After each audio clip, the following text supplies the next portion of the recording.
I've never seen anything like it. This poor bastard was losing everything other than his house, and he was literally fighting the fire by himself while we drove 5 fire trucks straight past his front door.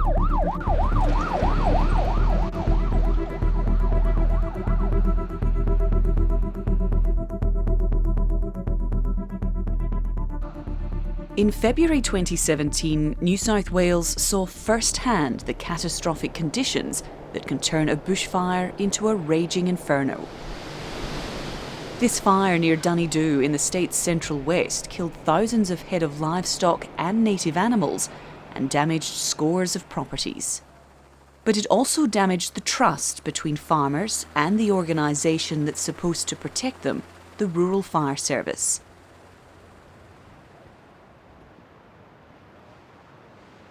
It's been almost 3 years since the fire tore through here. The scars are still visible. They obviously got caught here and couldn't go forward and couldn't go back. Aunt Martin and his son-in-law Damon Soster were among those to lose sheep and almost 3,000 hectares of pasture. 35 kilometres of fencing had to be replaced. The costs have added up. It's cost us around about $3 million to feed our stock for the last 3 years. And yeah, look, it's highlighted by the fire.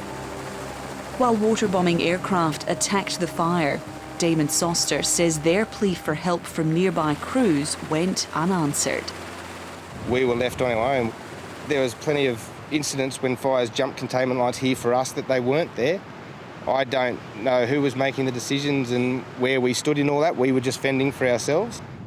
The fire subsequently tore through 55,000 hectares.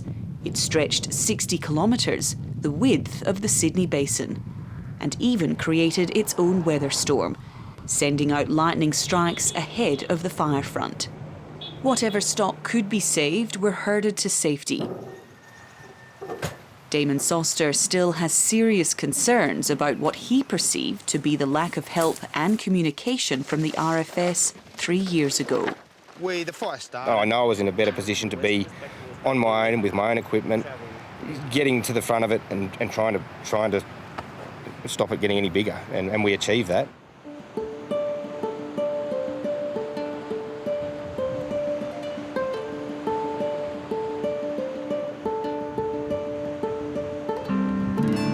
Fellow farmer Mitch Lee was one neighbour who answered Damon Soster's call for help. Come on! It just was very frustrating for the people that were watching their places burn and seeing all this, millions of dollars of gear just sitting there, not able to actually help. While some crews fought the fire head on, Mitch Lee says other volunteers were ordered not to fight. We were constantly running out of water and sort of trying to get filled up, but we thought, well, if they can't help us fight it, well, maybe they can help fill us up with water so we can keep going. But yeah, they said we can't do that. The farmers used their own equipment to stop the fire. So Joe, this is just a basic firefighting unit that we use that we can pick up with a tractor, put it on the back of the ute if we have a lightning strike or we need to get somewhere pretty quick. The farmers here don't blame firefighting volunteers. They know they were just following orders. They're disappointed with RFS management, and they're not alone. Landline has heard from a number of RFS personnel who are frustrated and bewildered with how the fire was handled.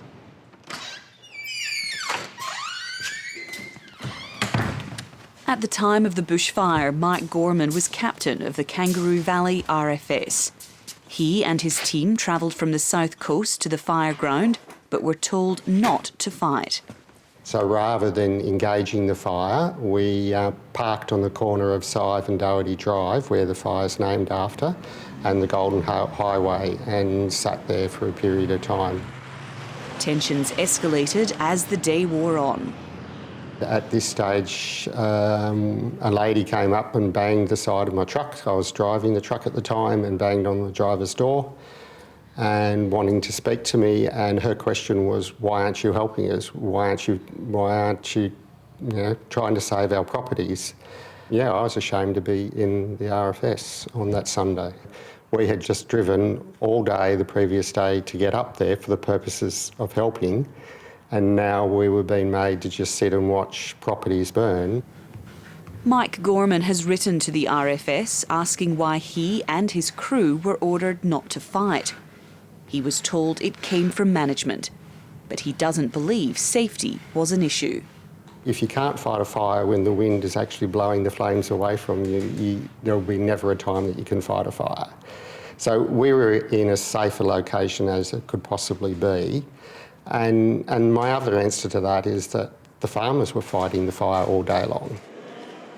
The Rural Fire Service Commissioner Shane Fitzsimmons declined Landline's request for an interview, but had this to say to Radio National's Background Briefing. There could be a range of reasons why a crew would be cautioned about getting involved. It could be a safety alert. There could be a concern with a significant wind change. You're talking about a very significant, rapidly unfolding fire ground. There could be all manner of reasons why a particular team might have been given a specific direction. Mike Gorman has his own theory. The hierarchy of the RFS hit the panic button.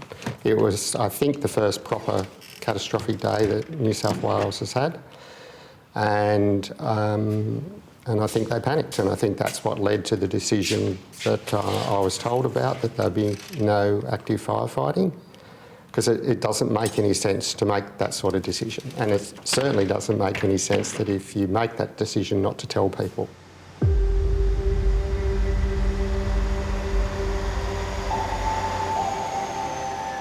This apparent rift between farmers and the RFS is one of the reasons crews say they're losing volunteers. So our membership went from approximately 90 down to 55, and I know of other brigades that had to do something similar. There's a big discrepancy between the people who are on the books as members and the people who actually have a regular input into their local bushfire brigade.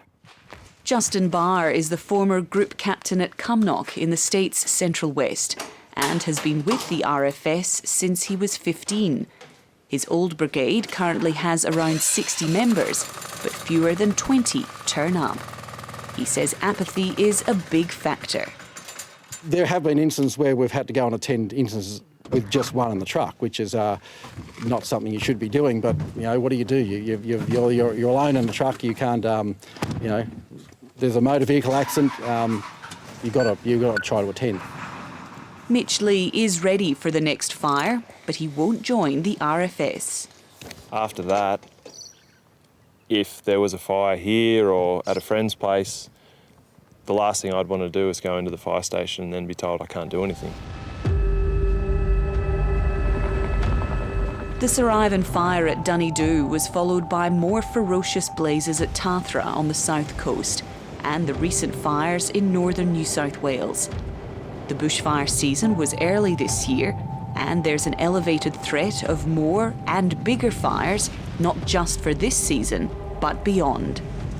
What we've seen since the 1970s in Australia is a significant worsening in the bushfire danger conditions. We're seeing 10 to 20% less rain in southeastern Australia, which is very fire prone. We're seeing higher temperatures, we're seeing stronger winds, and the bushfire danger periods are up to 3 months longer than they used to be in some areas.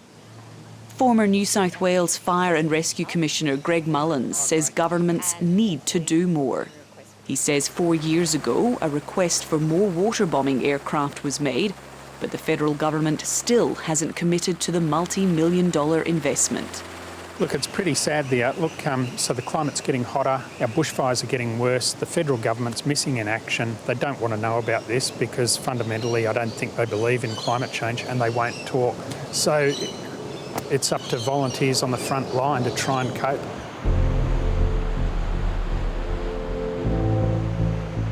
The farmers on the front line aren't concerned about big picture policy. They want to see better communication and more action when it's needed. There needs to be someone making decisions like on the ground who can actually see what's happening, make the decisions real time. It's just impossible to make, good decisions from afar. A coronial inquiry into the Sarivan fire at Dunedoo has completed its hearings, and is due to deliver its findings in the coming months. Farmers and RFS crews hope it will deliver the answers they've been looking for. That's something they've got to learn for the future, is in those catastrophic sort of conditions in a fire like that, someone's got to make a call.